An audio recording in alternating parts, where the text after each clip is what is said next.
Alright, hello all, my name is Colton Wagner, this is Sam, Sam?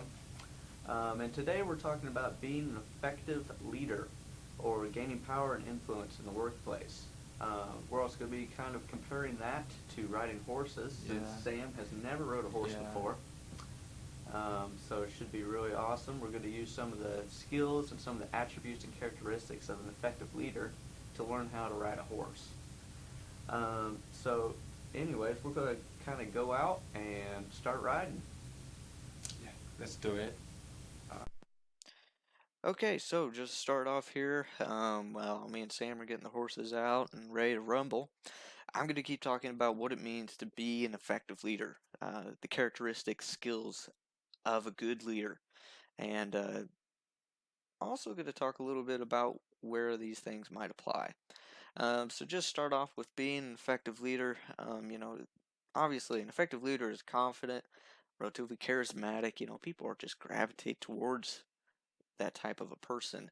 Um, Being open in their communication, they're approachable, good conversationalists, clear and honest in their directions and goals and ideas. So these are just some of those effective skills that you're looking for in a good leader. And the same thing applies here in horseback riding, actually, with me giving the rundown on safety and that kind of stuff to Sam here, who has never rode a horse before, as stated previously.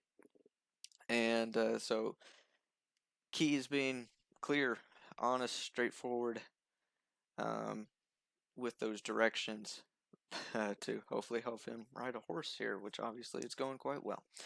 Um, so also being uh, professional in the workplace. I took this more as you're leading by example in a lot of situations, most situations. Effective leaders do commonly lead by example. And so having appropriate behavior for the situation and being that person that people can look up to, I think that makes a good leader. I mean, people are going to want to listen to you if they kind of take you as a bit of a role model in situations.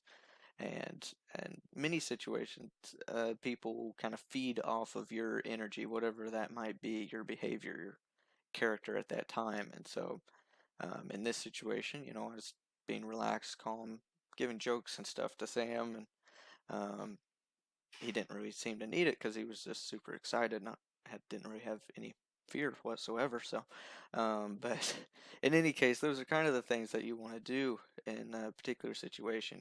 Understanding the type of behavior you need in a given atmosphere where you're a leader at is key to being an effective leader.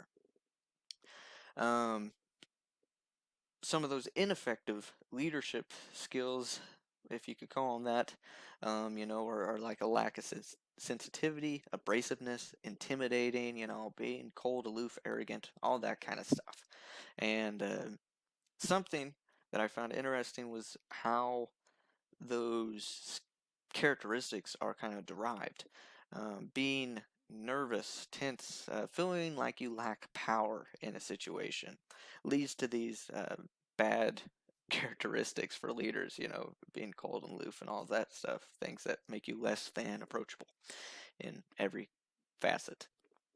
Um, and I think this also applies to being a good horseback rider, actually. In some situations, if you're feeling nervous, if you're not giving really clear signals for what you want your horse to do, if you're pulling back and kicking at the same time, anything like that, um, I think this leads to a feeling of a lack of power in the situation and a lack of control of a horse. And this can lead to frustration and nerves and for both you and your horse, and it leads to a really bad situation for horseback riding. And so I found this very applicable as far as having that situation of feeling powerless. So it's always good to try and work on building up a situation where you feel like you have some power, whatever that may be, to help you be that effective leader, help you be a good rider. In this situation with Sam, who has done splendid, and just being um, a good everyday person to avoid those negative characteristics. So hopefully you enjoyed this video. Hopefully you enjoyed Sam. So long.